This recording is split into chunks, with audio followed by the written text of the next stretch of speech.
Урматтуу ата-энелер, мына бизге деген 14 жаштагы бала келди.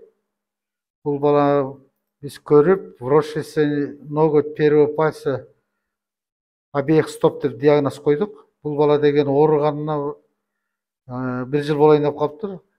Ошо 1 жылдан бери бала кыйналып жүрөт да. Ногтевой ложаны кичине сыртка тартып тигебиз да, ошондо бул кайталанбайт да. Бул ооруч. Ушул операцияны жасайбыз. Азыр мына биз баланы обезболить этип койдук. Мына бала эчтекени сезген жок. Жумакадыр ооруп атабы? Ооруган жокпу? Мынакей мамынтип туруп, тырмак кирип кеткен тырмакты алабыз. Анан кийин бул жагы ложаны болсо пластика жасайбыз. Көп балдарга жасаганбыз. Взрослыйларга да жасаганбыз, чоң кишилерге дагы.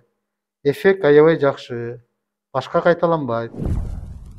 Менин атым Жумакадыр, мен Шенемет клиникасына бутум тырмагы ириңдеп, канап ооруп жаткан үчүн операцияга келген болчумун.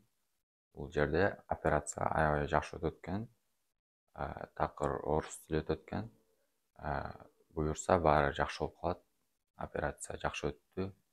Мага жакты.